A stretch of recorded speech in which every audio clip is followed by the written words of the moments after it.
Coming to you full of sweat, food, and joy per usual. It's Wellness Nerd Out time! How you doing, nerds? Thanks for tuning in. And today, you guessed it, we're talking a little bit more about vitamin D, but I promise we're almost done talking about vitamin D.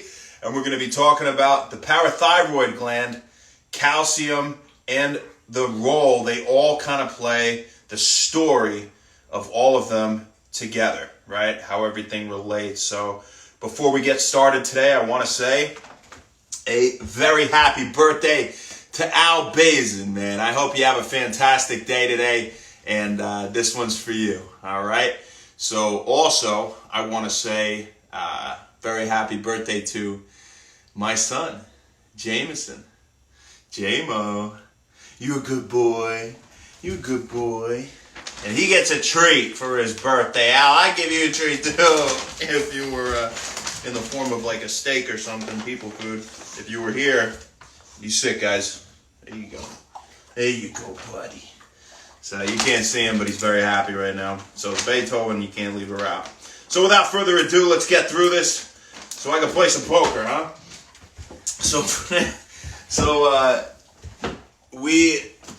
When we think about the parathyroid gland, right? And when we think about vitamin D, one commonality is that they both want to increase blood calcium levels. And we talked about vitamin D's role in that, in the kidneys, whether it be through the proximal tubules, promoting the conservation of calcium, right? We were talking about that yesterday. And so to start, where better than the kidneys? Well, the parathyroid gland, right?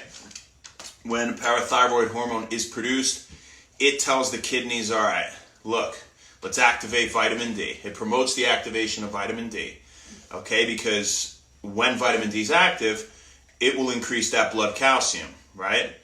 So if we don't have vitamin D, what happens? If we have a deficiency?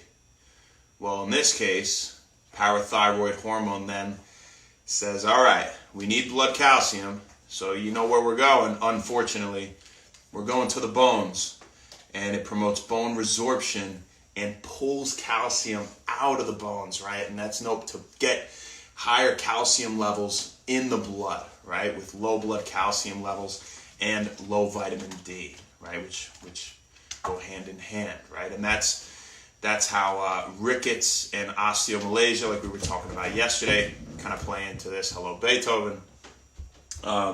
So that's one way that they relate. Another is when we have this deficiency when we have high vitamin D, right? Jameson distracted me. When we have high vitamin D, it's going to send a negative feedback loop to the parathyroid gland, and it's going to say, look, we got vitamin D, we got calcium in the blood, we don't need any parathyroid hormone right now, because why would we, promote bone resorption and the activation of more vitamin D, right, when we already have it and we already have calcium in the blood? It wouldn't make sense to pull any more calcium from bone, or again, to promote the activation of more vitamin D in the kidneys, right? So everything is a cycle, and in this sense, this negative feedback is very necessary, right? From vitamin D to the parathyroid gland. Now there's a protein, P21, that higher vitamin D levels will also activate, that will temporarily inhibit the growth of the parathyroid gland as well. So that is how they're related, you guys. Fun little message, fun little food for thought for all you nerds out there that care. What's up, Sammy? Thanks for hopping on, man. Good to see you on here. Hope you're having a great day. And, we'll talk more tomorrow. We may sum up vitamin D. We'll get into the clinical aspects. It's Sunday. It's been vitamin D week all week. And then on Monday, we'll either jump into some chess, because it was a special request by Nuke, and I would love to talk about it, or we'll dive into something else, another vitamin or something, or pathology. We'll see then, though, folks. As for right now, you have a fantastic rest of your night. that's your quick talk for the day. And I hope you enjoyed it. Yeah. Sam, I love you, man. Have a great night, you guys. And we will see you tomorrow. Happy Saturday.